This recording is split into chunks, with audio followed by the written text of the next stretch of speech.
Danes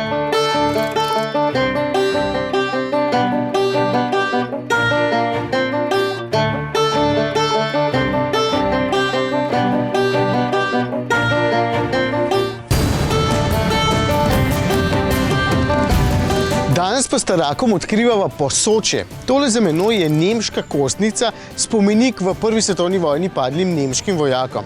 Vem, da tole ni naravna znamenitost, ja, ampak ko se boste odločili za izlet na ta konec, se nujno ostavite še tukaj in si preberite kaj iz zgodovine.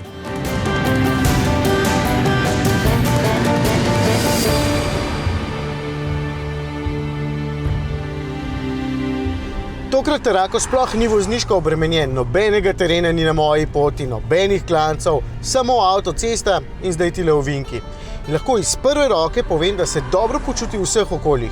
Na avtocesti je dovolj udoben in predvsem tih, in čeprav sem bil zaradi zajetnih gabaritov avtomobila prepričan, da bo dovolj dobra izbira samo najmočnejši turbodizel, je tudi tale 2-litrski 110 kW oziroma 150 konjički dovolj zmogljiv. Na teh podeželskih cestah pa cenim, da je občutek na volanu dober in da ni preveč okoren. Seveda se čutita velikost in masa, ampak sploh ni slab. In dokler na cesti ni luken, tudi udobja ne manjka.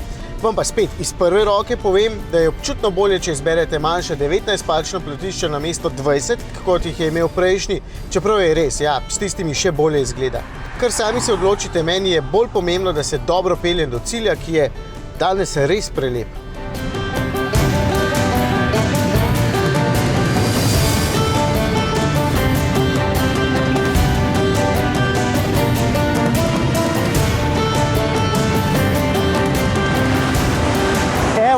Tolminska korita so tole in tole je najnižja vstopna točka v Triglavski narodni park in ena najveličastnejših naravnih znamenitosti na Tolminskem. Tukaj se združijo korita reke Tolminke in Zadlaščice, lahka pohodniška pot pa vam bo vzela kakšno uro pa pol, dolga je dobra 2 kilometra.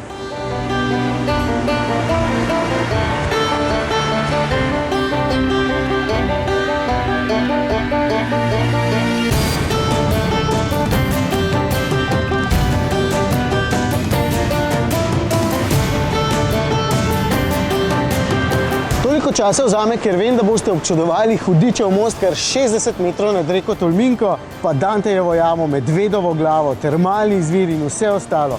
Navdušeni boste nad temi zajetnimi skalami in nad to fascinantno barvo vode, pa nad hojo po lesenih brveh in nasploh nad izjemno lepo naravo.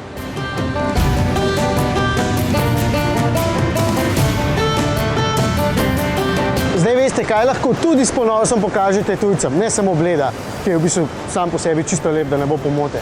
Tistale skala je Medvedova glava. In sicer ne vidim medveda, ampak izgleda pa fascinantno.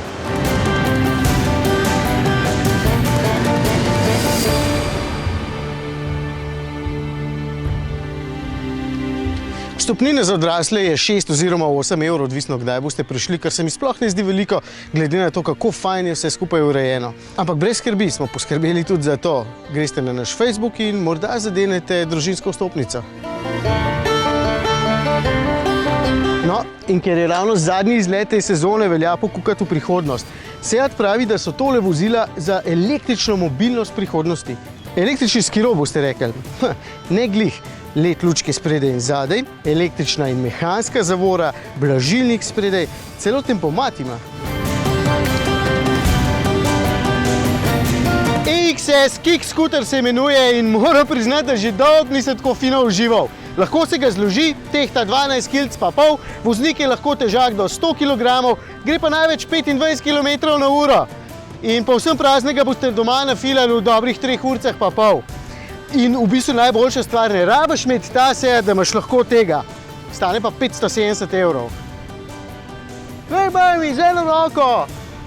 Glej, mami, brez zob.